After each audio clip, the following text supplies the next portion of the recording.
this year has been kind of a wacky year, especially with the winter. It's typically, generally, our winters, our coldest months are January and February. And here we are fishing in February with Captain Greg DeVault. And it's chilly in the morning and dry. You can tell the humidity's not here yet. But by the afternoon, it warms up pretty quick. And it throws the fish off how you're going to attack them because they're not in the typical spots.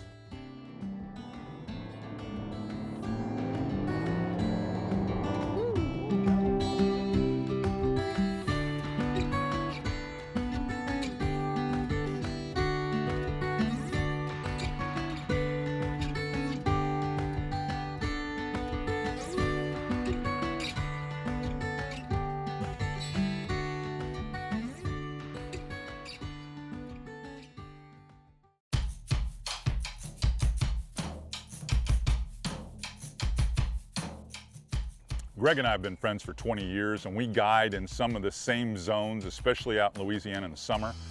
But I've always known Greg DeVault to be a taskmaster. And when I'm fishing Pasco County, he is considered the standard there. He is the guide that everyone looks to be successful. So having him on the bow of the boat was guaranteeing myself a lot of success in every way.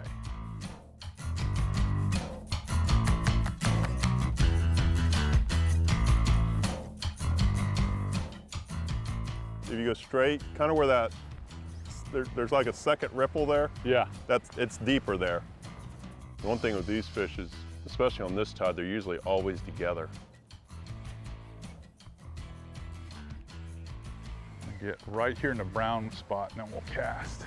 Is that one land? No, it's oysters. One on that edge there, though. I just saw him turn. Yeah, yeah, right there. Right there. He's after yours. There's two of them. There's like 3 of them. Yeah, he's after it.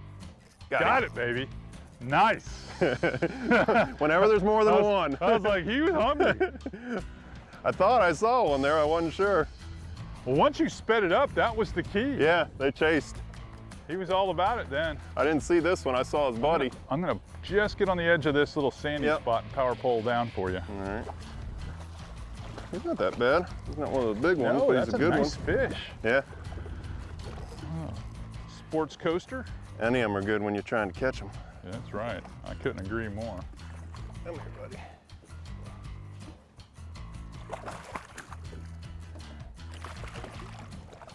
Come on, settle down.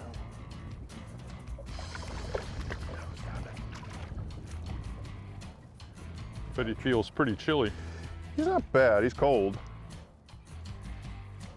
He's still hungry too. Little slim slims. Yeah. Nice fish, bud. Yeah. Good, Greg. Not bad at all. He looked bigger in the water. Like you said, a bite. That other one with him, I think, was a little bit bigger. Bite's a bite. Yeah.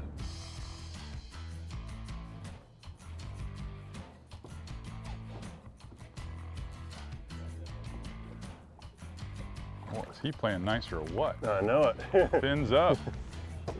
He was posing and everything. One of the tactics that I like to utilize quite a bit when you're talking early spring, late winter, and this was such a weird time, is you can't really use Ned rigs because they're almost too small and too slow, but you can't use 4-inch paddle tails either with a lot of success. So there's a couple of tweener baits that you can use. And some of those tweener baits were actually the 3-inch slim swims. It's kind of like the 3-inch minnow from Z-Man, but it's a lot thinner. It's a lot smaller profile. The wiggle's a lot tighter. It doesn't roll as much. And it allows us to use some lighter jig heads and fish real skinny water and still have a lot of success.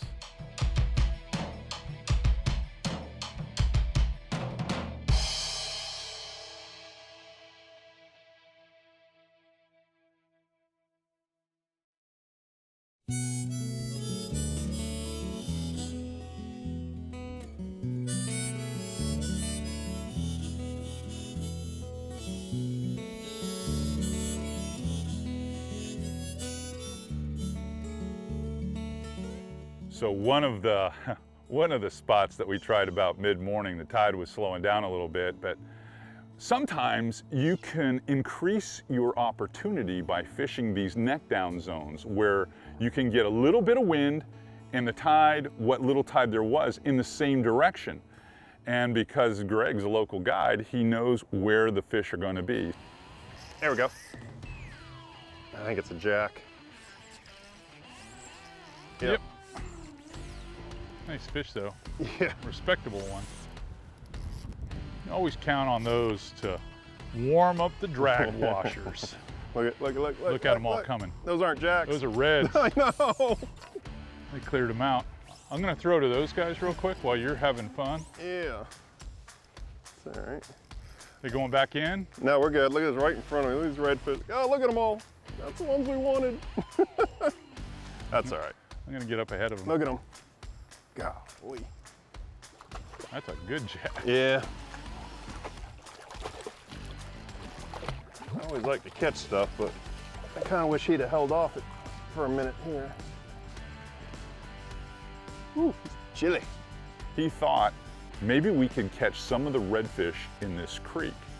But what he did not count on was the fact that there were some pretty hungry schools of Jack Crevalle in there, and there were as many redfish as that we could see in the mouth of that canal. We could not catch them for the fact that those jacks were they were ravaging every minnow in the creek. And we were throwing those little small 3-inch slim swims, and we couldn't get past them.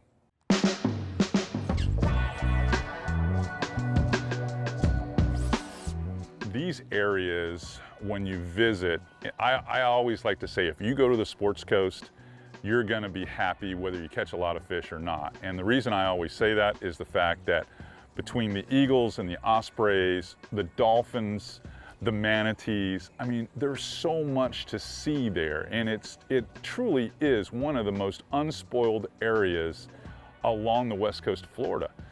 And for me, I just enjoy going there, whether I'm going out of the Anclote River, or if I'm going out of the Cody River, or even if I go to the northernmost reaches of Pasco County and fish out of Hudson. I mean, you're gonna see some stuff that you typically would never see in metro areas like Tampa Bay. There's a fish, that's a good one. Better one, I'll say. He's coming at me. I don't know what it is. It's a redfish. Yeah, he's not as big as I thought he was. He's bigger than what I've been catching. That's the difference. It's that time of year. I'm gonna go ahead and put us down, all right, because there may be a few in here. Yeah. He's bigger than the ones I've been catching in here. Making a good account of himself on that lightweight gear, though. That first run, he must have been going the other way when he hit it. Come here, buddy.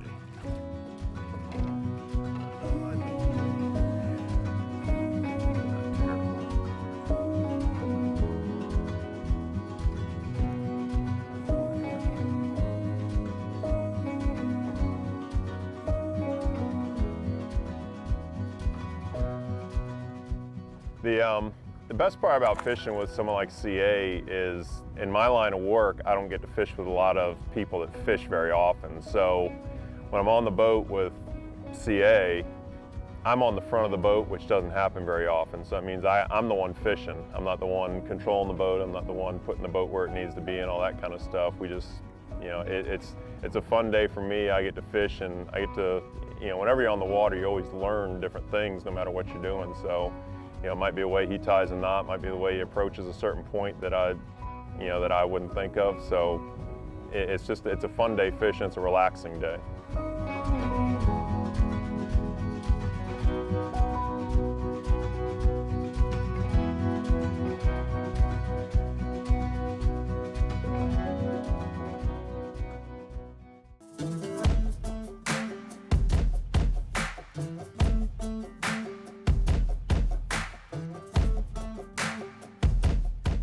When you're fishing for species, especially trout, current is everything, and that's the horizontal movement of the tide. Not so much the tide heights, but the horizontal shift of water moving back and forth. because that is the stimuli that get the trout to feed. So being able to take advantage of the middle third of the tide when you have the most horizontal movement is quite critical.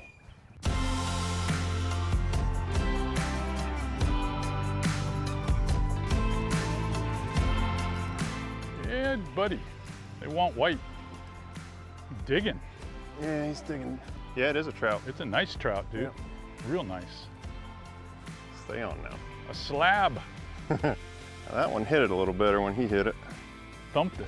Oh, yeah. Yeah, he ate it. That's a winter trout. Yeah. That is a winter trout there.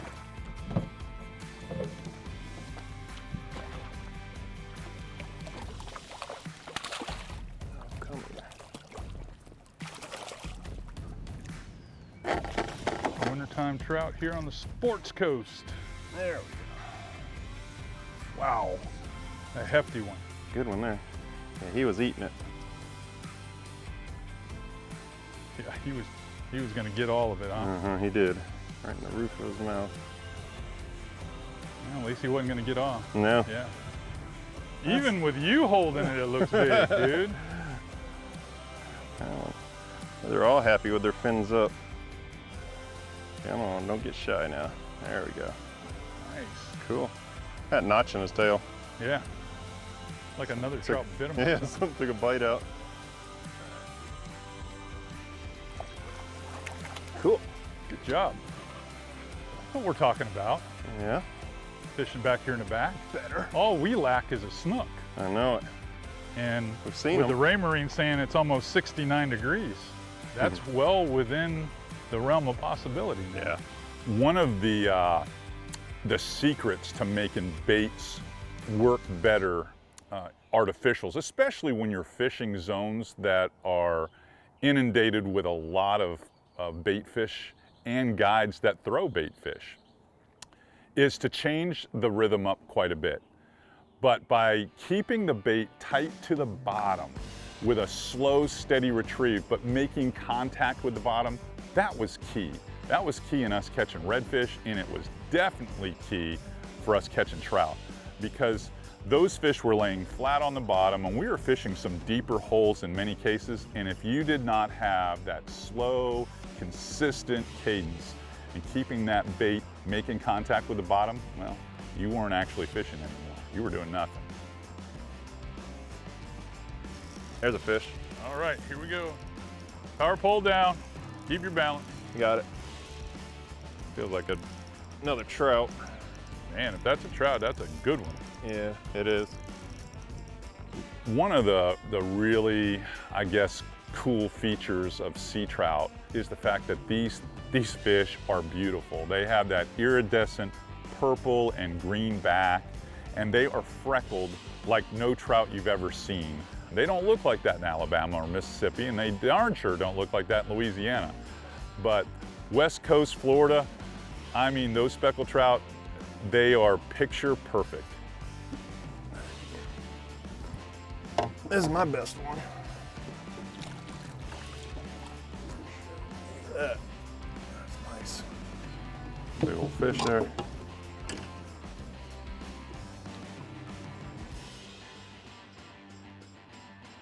You know, typically, as you know, in the summer, trout usually will school according to size. Yeah. But it seems like this time of year, especially in these back creeks, you'll get them mixed up. You'll get some 15, 16 inchers, and then you'll get these like this, that are 20 plus. Every bit Yeah. of 23. And big old fat, they're getting ready to spawn, so they're starting to get a lot of egg weight. In the wintertime especially, we get a lot of negative low tides. We get the big winter lows that everybody always talks about. And what happens when that water disappears from the flat, it pulls those fish together and pulls them in there. And that affords you the opportunity to get in there with a jig, and however you want to catch them. For the most part, the water's cold, it's usually a jig, but you can catch them on top waters, you can catch them on jerk baits. But it gives you kind of an isolated area that the fish stay in, and they can't get away from you because there's no water. So as long as you can get to them, whether you have to walk to them or if you've got a very shallow draft boat like we did with the Marquesa today, and we're able to push into them and just set up on them, you can just catch fish for hours until the water comes back and fills up and they leave.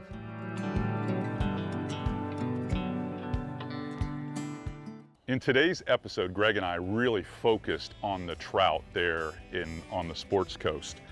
And some of the equipment that we used was kind of varied, but the rod and reel combo that we employed the absolute most was this little setup right here, which is a 7-foot medium light.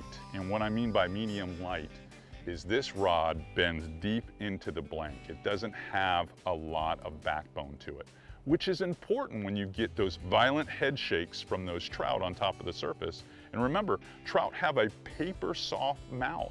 So it's important to be able to mitigate that with a softer rod. So this is the Falcon Clearwater. This is one of my signature rods that I use quite a bit. I paired that up with a Stratix CI4. This is the 3000. I know it looks small, but I love the weight of this rod. I can make hundreds of casts in a day of artificial fishing without ever getting fatigued.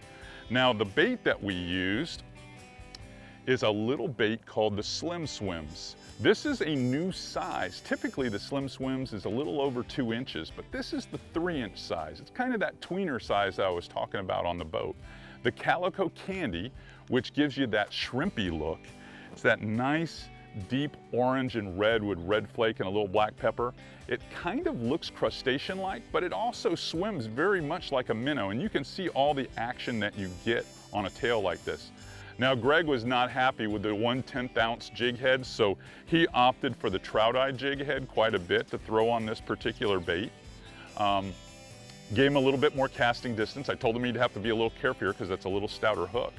But as long as you're using 8-pound braid and we were using 15-pound fluorocarbon, you can spank those trout with that setup. So this is as simple as it gets to have a lot of success.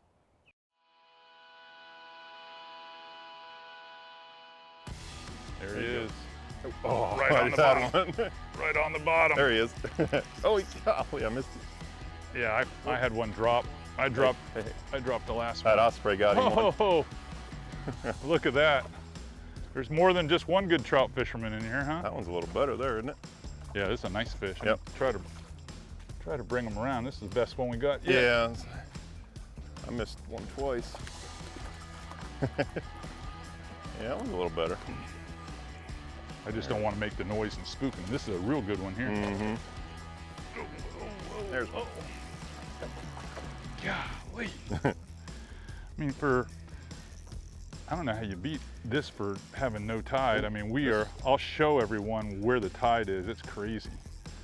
This has got to be a 21 or a 22. Yeah, that's a good fish back in these little holes. Creeks. This one feels about the same. From the alpha fish.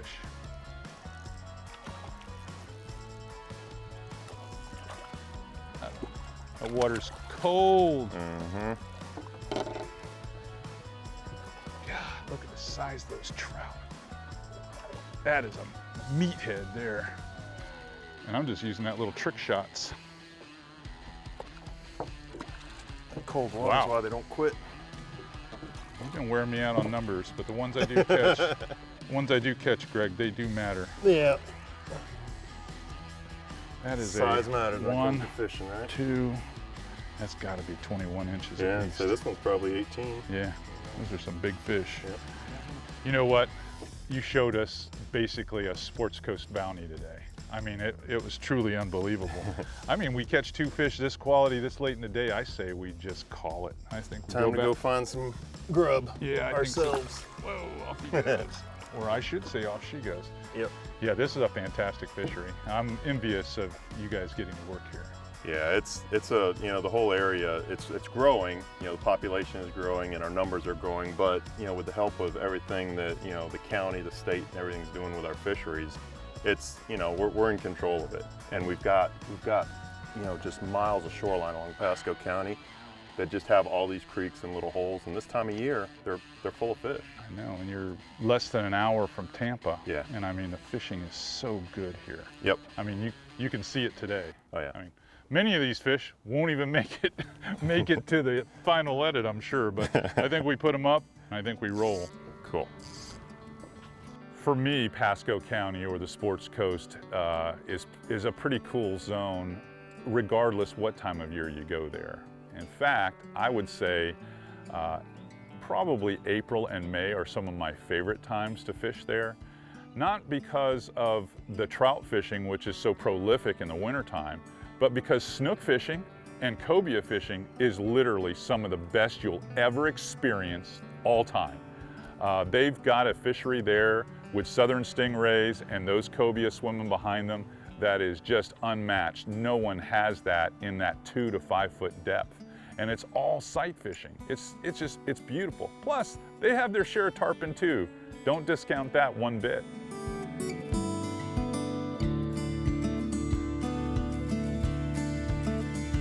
Well, I'd really be remiss if I did not thank Captain Greg DeVault. He's just one of those old school type guys that does things the old way. Even though he's not that old, he's probably barely 50 years old. I mean, he definitely is old school. And spending time with him on the boat and learning some of the little nuances of the fishery there on the Sports Coast, well, that to me is priceless.